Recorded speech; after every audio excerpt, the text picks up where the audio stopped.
Vous êtes très nombreux partout dans le monde.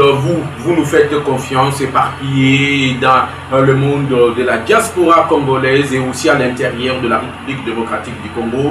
De très bonnes nouvelles sont en train de nous arriver depuis Qatar, où Félix Tshisekedi cloue les Qatariens et aussi le rebelle Diem-23 qui sont là-bas pour réclamer le fédéralisme et aussi demander la gestion de la province du Nord et du Sud Kivu pendant 8 ans. Le Rwanda a été cloué. Le ministre de l'Intérieur, Vincent Biruta du Rwanda, et Jacquemaine Chabani sont déjà là. Mais principalement, aujourd'hui, nous allons parler de révélations troublantes au Yehoutu Kobima en direct de la prison militaire d'Indolo. Oyo Fati Azaraki très en danger, mais la bonne nouvelle est que l'argent qui a été récolté par le lieutenant de Hippolyte Kanambe vient d'être bloqué à hauteur de 200 millions de dollars américains pour financer le terrorisme au niveau de l'Est de la République démocratique du Congo. Qu'est-ce qui arrive à Fridolin Ambongo depuis Asalaki déclaration à Hôtel Emela? Donald Trump paie na États-Unis un accord entre Kigali et la République démocratique du Congo. Donald Trump vient de frapper fort Ambongo à Zouami, panique totale au niveau de l'église catholique. Nini ezali kozeka topesi bino mbote déjà d'entrée boye biete ndenge tozali kokutana na bino boye ezali bongo pour na ko développer l'actualité politico-sécuritaire en République démocratique du Congo. Voilà pourquoi toi kosenga la bino no surtout bisika bozwami ya ko aimer vidéo, ya ko partager émission, ya ko commenter. Monsieur Ambongo vient de tomber. Ambongo akoy. Donald Trump vient de frapper. Après la prise de parole, Ambongo a côté le dialogue. Moto Peli et Indeli, Ambongo, l'église catholique en panique. Qu'est-ce qui se passe au juste? Voilà pourquoi nalobaka na bino ke biso ba yimbo katokoki kosala lisusu ba prêtre à l'église catholique confiance. Ba prêtre à l'église catholique baza à la base ya malheur oyo ezali kokomela ba yimbo ka Congo. Ba prêtre à l'église catholique baza bato il faut te sacrifier bango nyonso te, mais ceux qui sont connus comme des politiques. Plus grave bayimbo ka Congo. Nalobi bien que chacun se prononce na commentaire PCA l'Ukanis. Les propos d'Ambongo o ali côté le mena accord qui est Ambongo qui lui a mandaté ya kokende ko se prononcer au nom du peuple congolais que c'est une fausse solution. Yango na lobaka na bino bato bazali ba prêtre te baza bato politique bato mopelengano ba balaki sukutu ba opposant. Tout ce qu'Ambongo est en train de faire ezali ya ko concrétiser leur plan oyo bazalaki nango na France ba na mboka Congo. Eza koyinda parce que l'Amérique n'a plus tardé pour réagir et pour frapper Cardinal Ambongo. Interdit, il est interdit de quoi? Vous à la calme, nali na bino awa, neti muyi Congo, muzalendo médiatique, matin, midi, soir, nali na bino, pona kolakisa bino, mboka aliko tambola ndengeni, mboka ezo kende ndengeni, to komi wapi, to uti wapi, to aliko kende wapi. Voilà le souci, toi à la kanango, yako éveiller conscience à bayimboka. Fridolin Ambongo a Kimiao a Kekosala il y a une déclaration na Rome. À Bazaki que Rome s'est sécurisé plus que les Américains. Parce qu'on répliquait na Oya Lobakiti. Mais avant d'y arriver, tel comment les rebelles vont s'organiser. Bakei na Doha. M23 cloué. Et Kangami na Doha. Et parce que je vais commencer par Doha et quand je vais faire le parallélisme avec Ambongo, vous allez comprendre pourquoi je commence par Doha. Et pourquoi j'ai toujours dit qu'il faut qu'on a l'issue, l'icolo et l'issue, n'a pas prêtre, il y a l'église catholique. Et ça, il y a Koinda. Mbangweri na Mbangweri du côté Wanakuna. de prétexte et de prétexte du côté Wanakuna. Mais nous sommes fixés sur l'objectif. Et notre objectif aujourd'hui, c'est que Toti Kalana Mboka Oyo Ndenge Bakoko Batike la Biso. Il y a des critiques sur l'accord, ce qui est permis, c'est ça même la démocratie. Ici, chez nous, vous verrez les Congolais critiquer l'accord, mais au Rwanda, tu ne verras personne critiquer l'accord. C'est lui-même, Paul Kagame, qui commence à parler. J'ai posé la simple question, Nabayimboka, oh, Bazali Kolobake, Biso, 10%, Rwanda, 30%, et les États-Unis ont pris 60%. J'ai posé la question, si le Rwanda, Azali, a 30%, pourquoi Paul Kagame et tout son réseau, toute sa bande derrière lui, Bali Kosifoke, matin, midi, soir, sur les réseaux sociaux, déplorant et aussi Bazali critiquer la manière où les Américains sont en train de s'y prendre dans la négociation. Parce que vous devez retenir que du côté de Doha, les Américains ont crucifié encore davantage le M23. Le M23 Negazaliwan, Bakei qu'on réclamait le fédéralisme. Pour Nabango, Congo, Tokoma, les États-Unis allaient diriger. Donc, que nous puissions donc, changer, parce que le fédéralisme, les alliés Kosenga, changer la constitution. Et ce qui ont changé la constitution, ça veut dire que le deux mandats de Tshisekedi tombe également. Au moins, il y a un piège. Et quand nous allons entrer dans le fédéralisme, qu'est-ce qu'ils ont demandé? Basengi la gestion du Nord et du Sud Kivu pendant 8 ans. Mais pourquoi le Rwanda allait coloquer la gestion du Nord et du Sud Kivu? Vous savez, Bayimboka Congo, que les Américains ont déjà pris possession. Il y a plusieurs mines. Oh, il ne faut pas y avoir une multinationale, une entreprise américaine pas s'installer du côté de l'Est de la RDC afin de donner les emplois dans Mboka Congo. Et cela partait en défaveur. Il y a Rwanda, Yango Moni, leur président, bien que malade, bien que Moupepe Bandaki Penza Kobouché, il est sorti de son lit de malade pour venir adresser des propos choquants à Félix Tshisekedi. Il n'y a que des Congolais aveugles. On va comprendre que les soloyo et bandaki ndenge ke yiwa peto zali ko kendewa. Na histoire ya mboko yope Rwanda. Depuis que Kagame avait réussi, il y a qu'à défenestrer le président Mobutu, Totikala Komonate, et à l'époque à Laurent Désiré Kabila, et à l'époque il y a Hippolyte Kanambe, que Kagame a banda Koloba matin, midi, soir, Namasolo Ali Kotala, Bayimboka Congo, la situation à l'Est, il avait le contrôle de tout. Aujourd'hui, Kagame n'a plus le contrôle. Aujourd'hui, Kagame n'a plus le contrôle. Et pour encore confirmer les propos, Bakekuna Balobi Boy. Bango, il ne faut pas côté en armée. Pas individuellement. Nenge Tshisekedi ali obligé, total, nani azali nani. L'intégration doit être individuelle, individualisée, cas par cas. Bango balobi te biso tokoya kaka 80 000 potokota. Donc moni ba bengi ministre à l'intérieur Jacquemaine Chabani, ba bengi Vincent Biruta du Rwanda, les lots bazali ko se retrouver du côté de Doha au Qatar. C'est là que le représentant américain baye koyeb sabayi M23.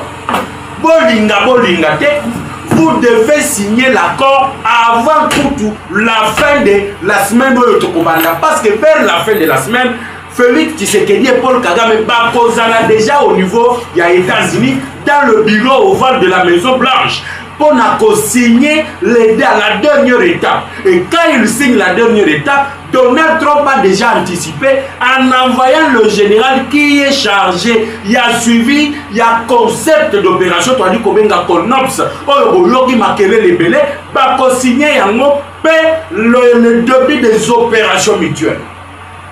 Il y a des engagements de troupes rwandaises sur le sol congolais et des traites de FDLR. Bango Baké Moussika d'ailleurs, j'ai aimé parce que Bazo quoi il y a un piège, Bango Moko Bali Kotan tradition.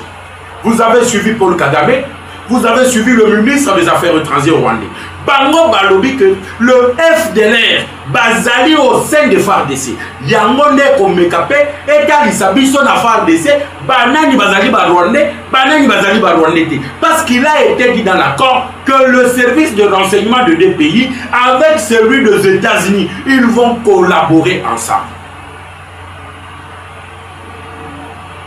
Pour traquer le FDLR et établir la capacité de nuisance au FDLR et qui ont renversé le régime de Kigali. Les deux partis, chacun est venu avec ses doléances. Pour le Rwanda, Lelo, Makambouake, non, stigmatisation, il y a Tutsi et Zali Lissousté. Si ces Tutsis-là sont congolais, donc vous devez respecter l'intégrité du Congolais pour Bima et que les Congolais traitent le cas des Tutsis congolais entre Bango et Bango. Même si nous avons des doutes que Totikala Kozwa tribu ou bien ethnie Nambo Kanabiso, ou les alliés à Tutsi. Ça, c'est une vérité. Mais vous devez sortir. La seule raison où le M23 Kabila Kagama les alliés FDLR, il faut un service de renseignement pour établir la capacité de nuisance. Et la République démocratique du Congo a lui dit que le Rwanda doit respecter mon intégrité territoriale et il doit se désengager. Et les États-Unis confirment que le Rwanda participe d'une manière indirecte et directe à l'agression de la République démocratique du Congo. Et là-bas, au niveau du Qatar, les Américains baillent pour clouer encore un peu plus, baillent Bichem 23, que vos réclamations sur le fédéralisme, ce n'est pas le moment. Parce que tu as causé la débo de changer la constitution pour unitarisme pour le fédéralisme. On n'a pas le temps de ça.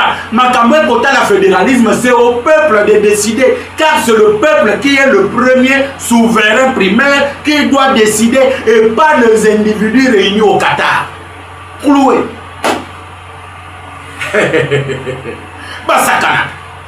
Pour Nabango, il fallait qu'il y ait 4 à 5 individus qui sont à Qatar qui aient une décision sur le peuple congolais. Partout où vous allez, il y a un problème.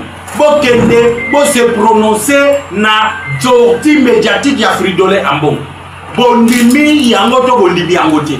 Motuna, est-ce qu'Ambongo azali représentant ya peuple ou soit azali représentant l'église catholique qui lui a mandaté? Ya azali côté le accord les ali conclouer les terroristes, le Rwanda et toute sa bande, voire même la France que nous avons ridiculisé. Il y a mois de juillet. Et pourquoi les ali kobenga Fridolin Ambongo akeko bimisa maloba na Rome pour na côté le accord alors que le plan exact est pas bon Tshisekedi avant la signature de l'accord? C'est là que vous allez comprendre que les évêques de l'église catholique utilisés par l'Union européenne, cette fois-ci, ils ont rencontré une résistance farouche qui dit son nom avec les Congolais qui ne sont pas les Congolais de 1997, qui ne sont pas les Congolais de 2001, qui ne sont pas les Congolais de 2006. Une génération de jeunes conscients oh bazotel et bazolo belamboka.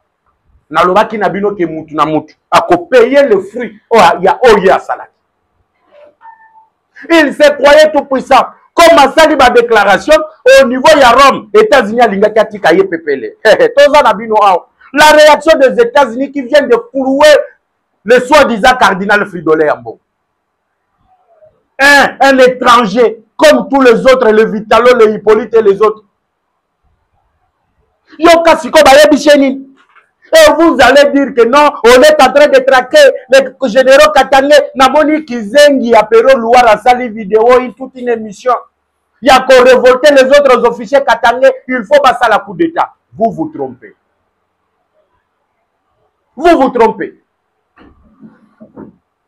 Yoka réponse va couper ça na choué. Pas de souci pour les autres. Raïs a une même mise sur eux. Ah, Wachiko Yondem, Makambo na bandaki koloba. Ezali ko se confirmer. Raïs a une même mise sur eux. Kabila donc azana même mise na ba généraux wana. O boyoki 26, o ba uti kokang. Na colonel, o akendeki ko sala coup d'état la présidence. O le bouclage saleni bazé 80 personnes non autrement identifiées dans l'unité spéciale de la garde républicaine. Ba unité on a ba kota kina bato oyo basalaki relèvement ya bao balalaki na garde république na cité de l'Oya ndenge nini babandaki kosakana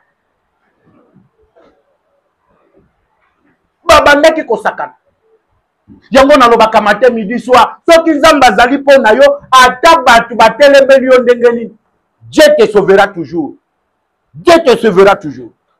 Pas de soucis. Les autres là, Raïs Azan a même mise sur eux. La situation est sous contrôle. Active le plan B en mode d'urgence. Donc, si tu veux que généraux Moussousouana, yoko s'occuper na bangote. Raïs Ouana nan, Hippolyte Kanambe, Asia Sololi na bango. Tout est ok. Yombe activer le plan B. D'accord. Nous voulons le go de Paul pour passer à l'action avant la fin de cette semaine. Ne avant semaine tozali na bino oyo makambo elinga ke salema na présidence olinga ke yoka ke Fatia Zimbuma olinga ke yoka ke ba éliminer Félix Tshisekedi la bénédiction que Dieu nous a envoyée. Bien noté, c'est urgent. Sinon, nous allons tout perdre sur la signature de l'accord entre le deux passes. Le seul moyen pour empêcher cet événement, c'est l'application de la sauce à la tomate. La sauce à la tomate, on est amis. Babo Tshisekedi, Akufa Makila et Tanga. Ainsi, Bango Bakozwa, succès, Bako empêcher la signature entre les deux. Au monima Kamuna Bandaki Kolobanabino. J'ai bien dit, la conversation, Jani, Ozanango Posa, mon numéro est là. Je vais vous l'envoyer. Mon numéro est là, je vais vous envoyer. C'est bon. Et préparez une bouteille de champagne. Préparez une bouteille de champagne. D'accord. Vous êtes la dernière cartouche du plan B. Donc, il était le dernier cartouche du plan B. Nalaka kebino ke nakoya nako panzante ke nako révéler nyonso ngaite yango nako tinde la bino. L'activation est immédiate. Ziki Sassim. Yabutolo baki Ziki Sassim baziki siye. Baziki siye moko. Donc l'objectif poursuivi ici, c'est le même objectif et vous comprenez maintenant pourquoi nalobaki na bandana nukuna avant ya kosukisa na cardinal à lokuta, cardinal à bamumpe, un politicien né mais en soutane. Qui n'est pas congolais, ce qui est centrafricain, ce qui est Outawapi, ce qui est Zali, postérité, empereur Bokassa, mais il vient au Congo, imposer aux Congolais, Oyo ba Congolais, il faut basal. Regardez le niveau, Yabouzoba, Oyo Tondima Namboko. Nous avons eu une malédiction pendant 18 ans. Parce que Tondima, un étranger à Kambabiso. Regardez le malheur qui s'abat sur nous. C'est parce que la Bible dit, maudit soit celui, ce peuple-là, qui est conduit par un étranger. Malheur yango tozali nangolelo. Peuple congolais. Objectif ezalaki ke babo mafati akor wane sinyamete. Soki bako wane ezalaki na avantage ya Rwanda. Ba plan ya assassinat Félix Tshisekedi elinga ke ça le maté mais ndenge za na de faveur na bango il faut penza pas éliminer Tshisekedi po ta ko Rwanda sinyamete ba lobia wani soki batu wana mi balé bakei parce que les États-Unis bazali ko s'opposer ils font la pression énorme et la pression énorme bazali ko sala yango bake ko imposer M23 kuna o biso to lingi fédéralisme biso to lingi to gérer le sud et le nord Kivu ba yebisi bango plus question masolo bozolo ba wana c'est au peuple le peuple doit en décider c'est le peuple d'en décider ah au moni ndenge bosuki hein au moni ndenge bosuki nanu te nde komona le même plan ya koloba ete accord oyo il faut pas tarder yango Tshisekedi akende na fin ya juillet oyo te na Paul Kagame ba kende ko signer qu'est-ce qu'il faut faire na lobato na lobate na katato na katate na lobi ba yimboka na katato na katate yo boko pesa ye yano parce que matière eza ebele ba révélation tondi meke partagez l'émission abonnez-vous massivement sur notre chaîne partenaire, nos chaînes partenaires. Vous allez belé matin, midi, soir. Matin, midi, soir. Yakolanda, les communicateurs de la vie. Le même objectif.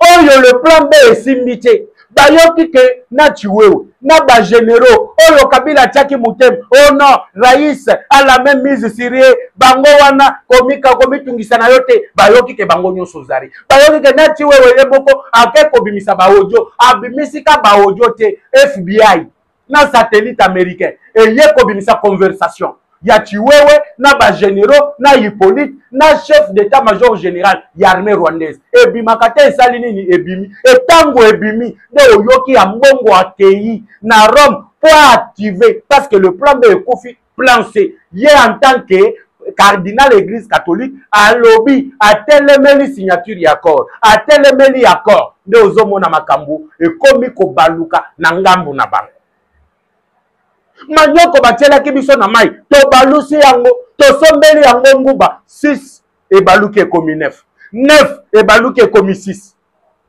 ekomi mwana na mwana bendana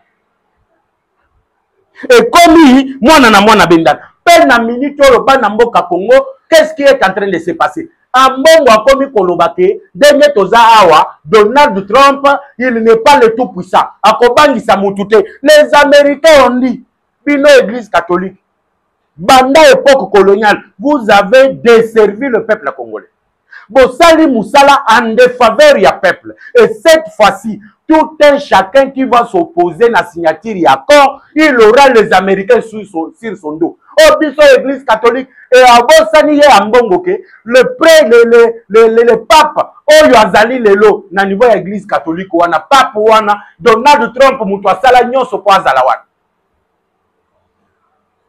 babengi ka pape boye papa bengi ambongo akomi kosenga pardon à quelques heures il y a sorti médiatique naïe. On menace même ya Olongolaye, Alongwa, comme cardinal, pas remplacer parce qu'il ne sert plus l'église en bon Waneli. A comme qu'on s'excuser, ne t'excuse pas, qu'elle qu'on servir Batunayo. Va avec le Rwanda qui vous a financé, vous avez fait des démarches. Bambongo Bozali Kodia, Yaba Rwandais, Yaba Ougandais. Vous avez mangé l'argent de Kabila, vous avez fêté avec Olive Lembe. Et aujourd'hui, la prise de position, Oyoyo Zali Kotali Salilo Yali Kolakisa, Oyo Nini, Oyoyo Zali. Le pape a voulu Kolongolaye comme cardinal. À la réaction, il y a demande, il y a Donald Trump, à Bosani que en tant qu'église catholique, l'église catholique est dirigée par le pouvoir américain de Donald Trump. Et rappelez-vous, avant que le pape américain abima, Donald Trump a l'attaque déjà tenu. Il y a autres alliés Kobenga, il y a qui pape, à l'ati Nyon Sowana, à l'école qui sait que cette fois-ci, le pape sera américain.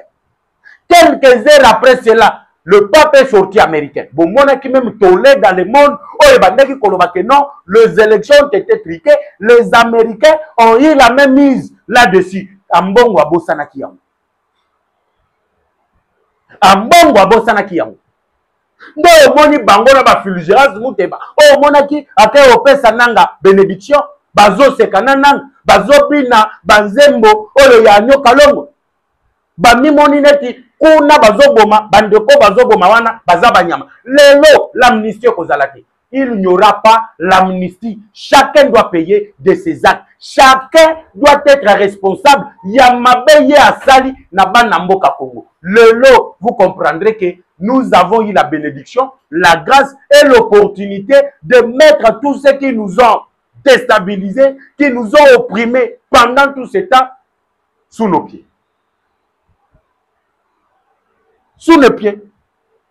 Au moni nini ekomeli ambon. Au moni comment aux autres kababrebi. Au lieu de ya lilobanzam yo makamba politique kat. OK même na Rome ba yeli yo makamba bengi sho makambo mususu. Yo kaka makamba politique. Au moni siko place au suki. Regardez ce qui est en train de t'arriver aujourd'hui. Le koso ya makambo yo bandaki koluka. Na ba opposant na batoyo bazali kotinda bino l'Union européenne. Voilà le retombé ya buzoba na ba bêtise o bino bosali na kati ya mboka na biso. Ba mboka Congo ezalaki bongo esengo ya kosolola na bino na moi quelques minutes pour na opesa bino ba révélation pe ba détail ya actualité sur la République démocratique du Congo. Le communicateur de la République vous fixe rendez-vous toujours sur la même chaîne et le chaîne partenaire. partenaire à la même heure, toujours avec le même plaisir. Que la paix quitte nos esprits et que Dieu bénisse la République démocratique du Congo. Ciao.